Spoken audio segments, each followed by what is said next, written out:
Alhamdulillahirabbil alamin wa binastain ala murni wadin. Wassalatu wassalamu ala asrofil anbiya'i mursalin wa ala sahbihi ajmain. Assalatu wassalamu alaika sayyidi ya Rasulullah biadi kulati lati adikni. Alhamdulillah la nikmatul Islam wal iman wa kafa bima minima. Sob mengenal makhluk yang namanya BI checking ya. Agar tidak takut lagi terutama bagi pengusaha ya, Anda pengusaha.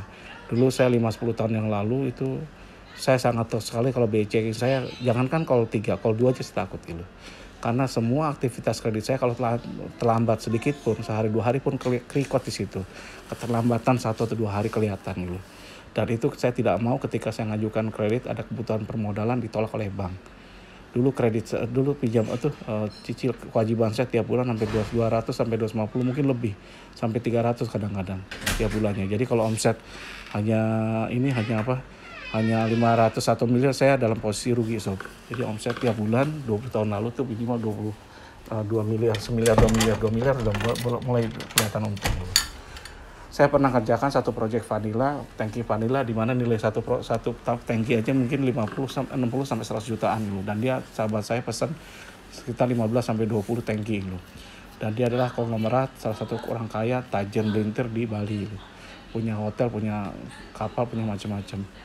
Dan saya kenal juga orang keuangannya. Nasihat dia ketika saya masih muda waktu itu dia ngomong gini, "Wan, yang harus kamu utamakan ketika kamu mengajukan jadi pengusaha adalah harus lancar di bank dulu.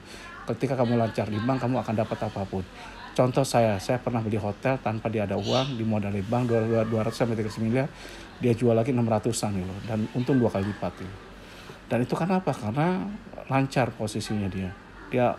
Namanya dia udah bagus di bank itu. Jadi tanpa anggunan aset yang besar pun dia bisa minjem berkali-kali lipat itu. Dan dari orang keuangannya diketahui bahwa dia kalau tiap bulan itu yang harus dilakukan pembayaran yang utamakan adalah pembayaran ke bank dulu, kewajiban ke bank, baru ke karyawan dan baru ke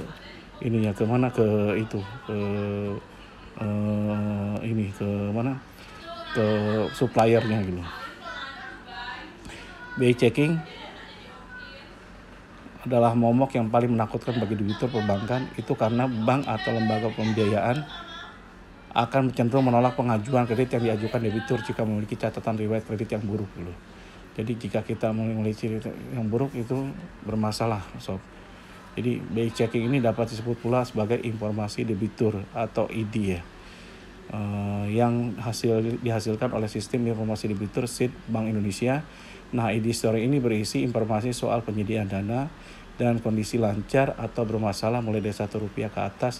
Tidak hanya itu, ID History juga menampilkan data soal histori pembayaran yang dilakukan dalam 24 bulan terakhir. Jadi selama 24 bulan terakhir itu akan kelihatan catatan kita. Terlambat 1-2 hari pun kelihatan gitu. Jadi terus cakupan dari ID History meliputi 1, identitas debitur, ada identitas kita, ada nomor KTP kita dan yang lain-lainnya, pemilik dan pengguna yang menjadi debitur, fasilitas penyedia dana yang diterima. Jadi terus informasi anggunan, di situ ada luas tanah, alamat dan yang lain harus diperhatikan ya, ada alamatnya juga, jumlah pembiayaan yang diterima, riwayat pembayaran cicilan kredit, kolektabilitas dan lain-lain. Dari sini bisa diketahui kelancaran pembayaran dan atau kolektivitas dari nasabah yang bersangkutan. Jadi singkatnya, SID benar-benar merekam seluruh data dan riwayat pembayaran cicilan atau pembayaran lainnya yang pernah kamu ambil, baik yang baru maupun yang di masa-masa lampau, serta mencatat apakah kamu pernah melakukan penunggakan di masa lalu atau selalu melakukan pembayaran dengan lancar. Jika kamu saat ini tengah mengajukan pinjaman uang di bank, ID History kamu akan dicek oleh bank yang bersangkutan apakah memenuhi kriteria itu atau tidak. Jika memenuhi akan lolos, jika tidak Anda ditolak. Jika sebelumnya kamu tidak memiliki sejarah menunggak kredit, pinjaman yang kamu ajukan bisa disetujui, tapi jika tidak tentu sebaliknya gitu. Jadi Anda harus benar-benar melihat sendiri bahwa bank akan melakukan itu gitu. Jadi kalau kita bagus, kredit kita mau rumah, mau mobil, mau apapun, apalagi sekarang sampai pinjol ini pun masuk dalam SID ini. Terus apakah bisa menghapus blacklist BI checking? Jawabnya bisa, tapi tetap terrecord karena ID Story juga menampilkan data soal histori pembayaran yang dilakukan dalam 24 bulan terakhir. Jadi meskipun Anda sudah bayar lunas 6 bulan atau 12 bulan yang lalu, itu akan pasti ditanya oleh bank Anda, dan Anda bisa jelasin, dan itu personal bank, kadang Anda diloloskan, kadang tidak. Jika ternyata kamu masuk dalam daftar blacklist di BI Checking, maka kamu harus melakukan pelunasan terlebih dahulu. Jadi tanpa pelunasan nggak bisa terhadap pemberi utang yang menunggak. Kamu bisa langsung datang ke bank, pemberi pinjaman, atau lembaga keuangan yang memfasilitasi kredit kamu. Setelah itu kamu bisa melaporkan pelunasan uang utang tersebut ke bank atau ke OJK untuk kemudian menghapus nama kamu dari daftar blacklist BI Checking. Proses pengkinian datanya sendiri berlangsung 24 jam, kamu bisa langsung mengeceknya dan mengecek status kamu di ID History. Sekarang pengawasannya di bawah OJK, dengan Anda bisa langsung ke cek slicknya di https://consumen.ojk.go.id /step DPLK registrasi. Jadi Anda bisa ngecek ke sana supaya Anda benar-benar bisa ngelihat gitu. Kalau Anda mau ngecek mau tentang ini, nanti saya akan buatnya sendiri bagaimana caranya di YouTube saya aja, Ridwan Bali ya. Channel YouTube Ridwan Bali. Apakah Anda pernah kena blacklist sebabkan ada orang yang namanya sama, juga ID yang mirip, tapi itu bukan kita? Pernah, Sob. Dan apakah berakhir kredit saya ditolak berbagai bank? Betul, Sob. Saya pernah ditolak dan bisa saya jelaskan waktu itu ya. Jadi saya pernah mengalaminya, dan ini ribet banget Sob ngurusnya. Jadi nama sama tapi alamat beda. Solusinya gimana? Akhirnya solusinya adalah saya ngecekin ini ke BI segala macam, minta surat pernyataan dari dia gitu. Ternyata betul, email ke mereka, akhirnya mereka ngasih, dan itu banyak ditolak saya. Setelah saya jelasin baru ini. Dan pernah saya ke bank pun nggak bisa Sob, karena memang muncul terus seperti itu gitu. Jadi terus yang paling utama lagi, jadi bagaimana alur BI Checking oleh bank itu. Jadi saat kamu mengajukan pinjaman, sebuah bank akan langsung melakukan pemeriksaan dan penyelidikan atas kredit yang kamu ajukan. Caranya, bank akan mengakses sheet untuk mengecek ID histori kamu, kemudian bank akan mendapatkan laporan tersebut sebagai bahan pertimbangan.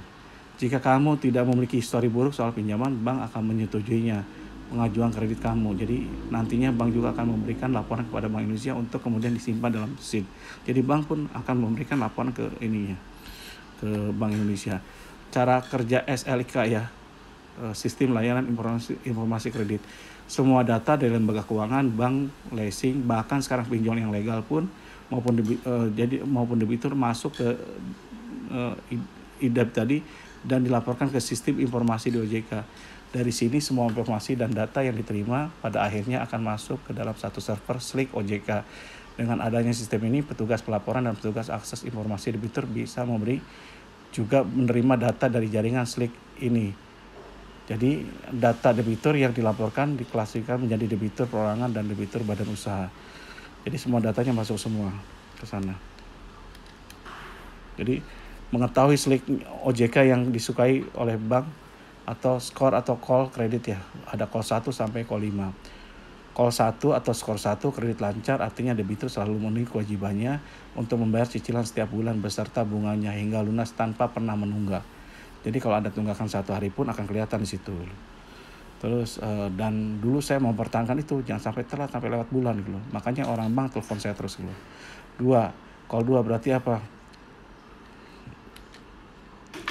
Jadi call 2 berarti kredit DPK atau kredit dalam perhatian khusus gitu. Jadi DPK itu kredit dalam perhatian khusus, artinya debitur tercatat menunggak cicilan 1 sampai 90 hari gitu. Terus call 3 atau skor 3 yaitu kredit tidak lancar ya. Jadi KTL ya, kredit lancar artinya debitur tercatat menunggak cicilan kredit 91 sampai 120 hari. Nah, ini pasti Anda bakal ditolak kredit Anda kalau udah masuk sini. Call 3 ini. Call 4 apalagi kredit dilakukan. Jadi artinya debitur tercatat menunggak cicilan kredit 121 sampai 180 hari. Dan yang kelima adalah call 5 adalah kredit macet ya. Jadi Anda sudah tidak layak, sudah macet benar-benar, nasabah tidak mampu, artinya debitur tercatat menunggak cicilan kredit lebih dari 180 hari. Terus Apakah pengalaman Anda sebagai pengusaha tentang momok blacklist BI ini? Apakah akan bangkrut dan sulit mendapat modal kerja? Kalau bangkrut enggak sob. Kalau sulit modal kerja akhirnya kita kreatif gitu.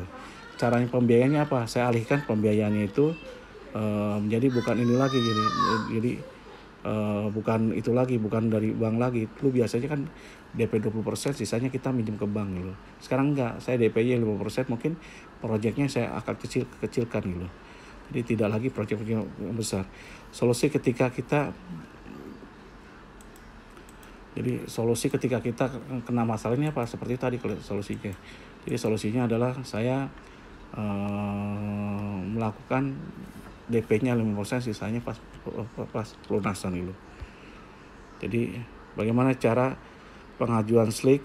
Apakah kamu pengalaman lainnya kalau kita mau mengajukan SLIK seperti apa? Silakan Anda ikutin aja YouTube saya, atau kalau Anda seandainya butuh informasi lainnya seperti informasi silakan WA Group gabung dengan SKDH. Demikian dari saya. Kalau salah banyak salahnya, kalau kurang banyak kurangnya. Wabillahi taufiq wal hidayah. Wassalamualaikum warahmatullahi wabarakatuh.